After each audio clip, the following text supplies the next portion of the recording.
பல நாள் திருடன் ஒரு நாள் அகப்படுவான்ங்கிற மாதிரி ரோஹிணி விஜயா கிட்ட மாட்டினது உங்களுக்கும் பிடிச்சிருந்தா மறக்காம லைக் பண்ணிட்டு வாங்க நாளைக்கான ப்ரமோக்கான ப்ரிடிக்ஷன் என்னன்னு பார்க்கலாம். சிறகடிக்க ஆசையில் ரோஹிணியும் மனோஜும் தான் அண்ணாமலையோட பணம் 27 லட்சம் ரூபாயை திருடினாங்கன்னு சாட்சியோட நிரூபிச்சுட்டு முத்து சொல்லிடுறாரு. என்னோட கடமையை நான் முடிச்சுட்டேன், எப்படியோ உண்மை எல்லாம் உங்க முன்னாடி நிரூபிச்சுட்டேன், அதுக்கப்புறம் முடிவு ஜட்ஜ்மெண்ட் உங்க கையில தான் ஜட்ஜம்மா அப்படின்னு சொல்லிட்டு விஜயா கிட்ட விட்டுறாரு ரோஹிணியையும் மனோஜையும். அப்ப யோசிக்கிற விஜயா ரோஹிணிய நல்லா ஓங்கி அரைஞ்சு உன்னை என் பையனுக்கு பிடிச்சி கல்யாணம் பண்ணி வச்சாலே அந்த பார்வதி, அவளை வர சொல்லி அதுக்கப்புறம் ஒரு முடிவு எடுக்கிற அப்படின்னு சொல்லிட்டு பார்வதிக்கு ஃபோன் பண்றாங்க விஜயா. பார்வதி சொல்லு விஜயா, ஏன் இன்னைக்கு டான்ஸ் கிளாஸ்க்கு வரலையா நீ அப்படின்னு சொல்லிட்டு கேட்குறாங்க. பார்வதி விஜயா வீட்டில் நடக்கிற எதுவுமே தெரியாம அப்ப பேசுற விஜயா சொல்றாங்க, ஏய் நீ என் பையனுக்கு பிடிச்சி கல்யாணம் பண்ணி வச்சியே ஒரு பொண்ணு, அதுதான் இந்த திருட்டு மூதேவி, இவ என்ன வேலை பண்ணி வச்சிருக்கா தெரியுமா? முதல்ல நீ இங்க வீட்டுக்கு வா பார்வதி, உன்கிட்ட நேரில் பார்த்து தான் எல்லாம் பேச முடியும். அது மட்டும் இல்லாமல் எங்கள் வீட்டில் இருக்கிற எல்லாருமே உன்னை பார்க்கறதுக்காக தான் இங்கே வெயிட் பண்ணிட்டு இருக்கிறோம், எவ்வளவு சீக்கிரம் வர முடியுமோ வா அப்படின்னு சொல்லிட்டு விஜயா ஃபோனை கட் பண்ணிடுறாங்க. உடனே அங்கே பார்வதி, ஐயோ என்னாச்சு இவளுக்கு, ஏன் இப்படி பேசுகிறா, ஏதாவது ரோஹிணி தப்பு பண்ணிட்டாளா, நல்ல பொண்ணு தானே அவ அப்படின்னு சொல்லிட்டு யோசிச்சுட்டே பார்வதி சீக்கிரமாக கிளம்பி அங்கே விஜயா வீட்டுக்கு போயிடுறாங்க. விஜயா வீட்டுக்குள்ள அங்கே ரோஹிணி அழுன்னு அழுகிற சத்தம் கேட்டு பார்வதி, என்னம்மா என்னாச்சு, வீடே ஒரு அலங்கோலமா இருக்கு, எல்லாரும் ஆளாளுக்கு ஒவ்வொரு மூலையில நின்றுட்டு இருக்கீங்க, ஏன் விஜயா என்னாச்சு அப்படின்னு சொல்லிட்டு பார்வதி கேட்குறாங்க விஜயா கிட்ட. அப்ப விஜயா சொல்றாங்க ரோஹிணி கிட்ட பக்கத்துல போய், ஏய் நீயே சொல்லுடி, சும்மா அழுது நாடகம் ஆட வேண்டாம், பார்வதி நீயே கேளு, நீ பார்த்து கல்யாணம் பண்ணி வச்ச பொண்ணு தானே இவ, என்ன வேலை பண்ணியிருக்கா தெரியுமா, என் பையன் ஒரு அப்பாவிங்கிறங்காட்டி அவனை ஏமாத்தி எங்களையும் ஏமாத்த வச்சிருக்கா, அவனை தூண்டி அப்படின்னு சொல்லிட்டு சொல்றாங்க விஜயா பார்வதி கிட்ட. உடனே பார்வதி எதுவுமே புரியாதவங்களா ரோஹிணி பக்கத்துல போய், ரோஹிணி ஏம்மா என்ன தப்பு பண்ண, ஏன் உன் மாமியார் இப்படி உன் மேல கோபமா கம்ப்ளைண்ட் பண்றா அப்படின்னு சொல்லிட்டு பார்வதி கேக்குறாங்க. அப்ப முத்து சொல்றாரு, அத்தை அதை நான் சொல்றேன், இது வரைக்கும் என்னதான் இவங்க சரியா பண்ணியிருக்காங்க, தப்பு என்ன பண்ணாங்கன்னு சொல்ல சொல்லி நீங்க கேட்டீங்கன்னா அவங்களுக்கு என்னன்னு தெரியும், பண்றது எல்லாமே தப்பு தான், அதுல நீ என்ன சரியா பண்ணியிருக்கேன்னு கேளுங்க, அப்பதான் கரெக்டா இருக்குன்னு சொல்லிட்டு சொல்றாரு முத்து. உடனே ரோஹிணி அப்படியே ஒரு முறைக்கிறாங்க, ஓரக்கண்ணால நிமிந்து முத்துவ. உடனே முத்து சொல்றாரு, ஏய் பார்லரம்மா என்ன முறைக்கிற, நீ பண்ணின தப்புக்கு முதல்ல உன்னை இங்க வீட்டுல வச்சு விசாரிச்சுட்டு இருக்கிறது பெரிய தப்பு, நட ஸ்டேஷனுக்கு போகலாம். அத்தை உங்க முகத்துக்கு வேண்டிதான் இவளை இங்க வீட்லயே வச்சு விசாரிச்சுட்டு இருக்கோம், ஏன்னா இவளை கல்யாணம் பண்ணி வச்சது நீங்க, உங்களுக்கு தெரியாம நாங்க பாட்டுக்கு ஸ்டேஷனுக்கு கூட்டிட்டு போய் அப்புறம் இவளை விசாரிச்சு உண்மை என்னன்னு தெரிஞ்சுட்டா அது உங்களுக்கு தானே அசிங்கம், அதனாலதான் உங்களையே இங்க வர சொல்லியிருக்கோம், என்னன்னு கேட்டு சொல்லுங்க, அடுத்தது என்ன பண்ணலாம், சீக்கிரம் அப்படின்னு முத்து சொல்றாரு பார்வதி கிட்ட. உடனே பார்வதி, ஏமா ரோஹிணி என்ன தப்பு பண்ணுன, எல்லாருமே இப்படி கோபத்தோட உன்னை திட்டுறாங்களே, எனக்கு ஒன்றும் புரியல, கொஞ்சம் சீக்கிரமா விளங்குற மாதிரி சொல்லுங்க அப்படின்னு சொல்றாங்க பார்வதி. உடனே ரோஹிணி சொல்றாங்க, ஆண்டி நான் ஒரு தப்புமே பண்ணல, அது வந்துட்டு அந்த அங்கிளோட பணம் 27 லட்சம் ரூபாய மனோஜ் ஷோரூம்ல இன்வெஸ்ட் பண்ணிட்டாரு, அது எங்க அப்பா கொடுத்ததா இவங்க கிட்ட சொல்லி வச்சிருக்கேன், மற்றபடி இவங்களோட பணத்தை நானோ மனோஜோ ஒன்றும் எங்க பேர்ல எங்கேயும் பேங்க்ல போட்டு இன்வெஸ்ட்மெண்ட் எல்லாம் பண்ணி வைக்கல, ஷோரூம்க்கு இன்வெஸ்ட்மெண்ட் பண்ணியிருக்கோம் அவ்வளவுதான் அப்படின்னு சொன்ன உடனே விஜயா பேசுறாங்க, ஏய் இதுக்கு மேல பேசின ஓங்கி அரைஞ்சு உன் பல்லு 32ஐயும் கையில தட்டி கொடுத்துடுவேன், என்ன திருட்டுத்தனம் பண்ணிட்டு நியாயம் வேற பேசுறா இவ அப்படின்னு சொல்லிட்டு விஜயா ரோஹிணியை பார்த்து பேசுறாங்க. உடனே ரோஹிணி சொல்றாங்க, மனோஜ் என்ன மனோஜ் இப்படியே பார்த்துட்டு நிக்கிற, உங்க வீட்டில் இருக்கிற உன் தம்பிங்க உன் அம்மா அப்பான்னு எல்லாருமே என்னையே பேசுறாங்க, நீ கட்டின பொண்டாட்டியை இப்படி பேசுறாங்களே உனக்கு கொஞ்சம் கூட அசிங்கமா இல்லை, நீ இந்த நேரத்தில் எனக்காக நின்று பேச வேண்டாமா, இதோ பாரு உன் தம்பி முத்து அப்புறம் ரவி எல்லாருமே மீனாக்காக ஸ்ருதிக்காகனா எப்படி வருவாங்க பேசுறதுக்கு, நீ எதுவுமே செய்யாம நின்றுட்டு இருக்கிய மனோஜ்னு சொல்லிட்டு கதறி நாடகம் ஆடுறாங்க மனோஜ் கிட்ட. உடனே மனோஜ் சொல்றாரு, அதுதான் ரோஹிணி அவங்க அப்பா ஜெயில இருந்து வந்ததுக்கு அப்புறம் மலேசியால இருந்து கேட்டு வாங்கி தரேன்னு சொல்லியிருக்காள் அந்த 30 லட்சம், அது வரைக்கும் டைம் கொடுங்களே, ஏன் அவளை போட்டு இப்படி சும்மா பேசிட்டு இருக்கீங்க, அதுவும் நான் என்னோட கடைக்காக தானே இன்வெஸ்ட் பண்ணியிருக்கேன் அப்பா பணத்தை, அவ என்னமோ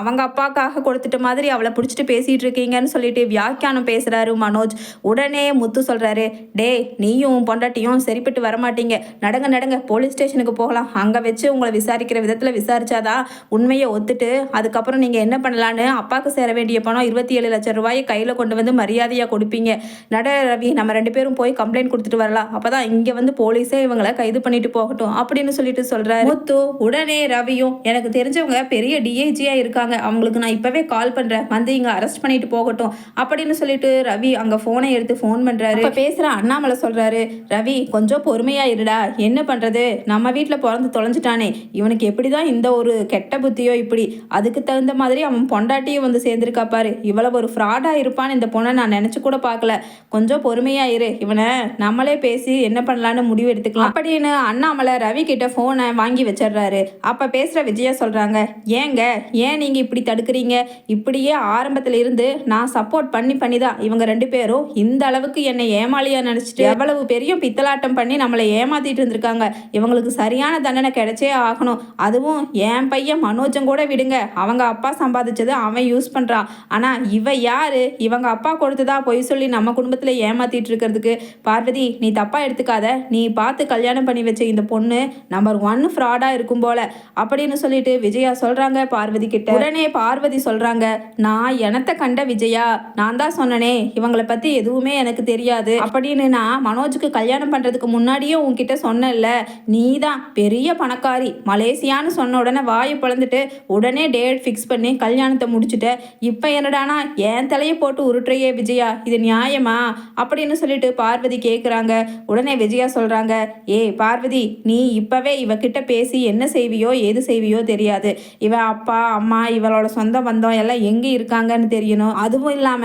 இவ அப்பா உடனடியாக மலேசியாவிலிருந்து வந்தாதான் இங்கே இவளுக்கு இடம் இந்த வீட்டில், அது வரைக்கும் இவளுக்கு இடமே கிடையாது, வெளியில போ அப்படின்னு சொல்லிட்டு ரோஹிணியை வெளியில பிடிச்சு கழுத்தை பிடிச்சு தள்ளுறாங்க விஜயா. அப்படியே ரோஹிணி தெரிச்சு போய் கீழே விழுகிறாங்க வாசல்ல. உடனே கையெடுத்து கும்பிட்டு ரோஹிணி சொல்றாங்க, ஆன்ட்டி ப்ளீஸ் ஆன்ட்டி, எனக்கு இந்த ஊர்ல யாருமே தெரியாது, எங்க அப்பா மலேசியால ஜெயில இருந்து ரிலீஸ் ஆனதுக்கு அப்புறம் உடனடியாக வந்து உங்களை பார்க்க சொல்றேன், அது வரைக்கும் என்னை தொந்தரவு பண்ணாதீங்க ஆன்ட்டி ப்ளீஸ் ப்ளீஸ் அப்படின்னு சொல்லிட்டு விஜயாவோட காலில் விழுந்து கண்ணீர் விட்டு கதறாங்க ரோஹிணி. உடனே விஜயாவு சீ தள்ளிக்கடி அப்படின்னு காலால எட்டி உதைக்கிறாங்க ரோஹிணிய. அங்க வாசல்ல நின்றுட்டு இருக்கிற மனோஜை பார்த்து விஜயா சொல்றாங்க, இனிமேல் எந்த திருட்டுத்தனமும் ஏமாத்திர புத்தியும் இல்லாம இருக்கிறதுனா நீ வீட்டுக்குள்ள வா, இல்ல இந்த கேடு கட்ட ஃப்ராடு உன் பொண்டாட்டி இருக்காளே அவ கூட சேர்ந்து இன்னும் ஏமாத்து வேலை தான் நான் பண்ணுவேன்னா நீயும் வெளியில போகலாம் அப்படின்னு சொல்லிட்டு விஜயா உள்ள போறாங்க வீட்டுக்குள்ள. அப்ப அண்ணாமலை சொல்றாரு, இதுக்குதான் விஜயா எதையுமே விசாரிக்காம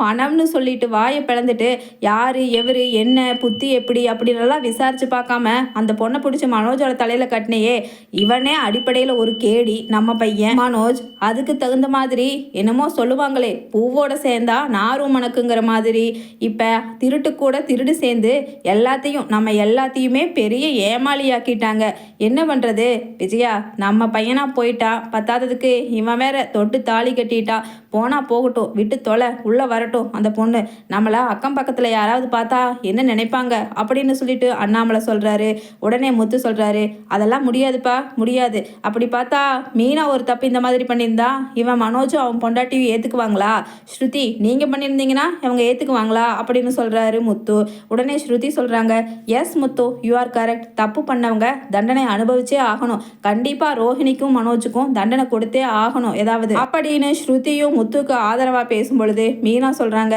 பரவாயில்ல விடுங்க, நமக்கு சேர வேண்டிய ஷேர் தானே அவர் இன்வெஸ்ட் பண்ணிட்டாரு, இந்த ஒரு தடவை விட்டுடலாம் அப்படின்னு மீனா எப்பவும் போல நல்லவங்கள மாதிரி பேசுறாங்க.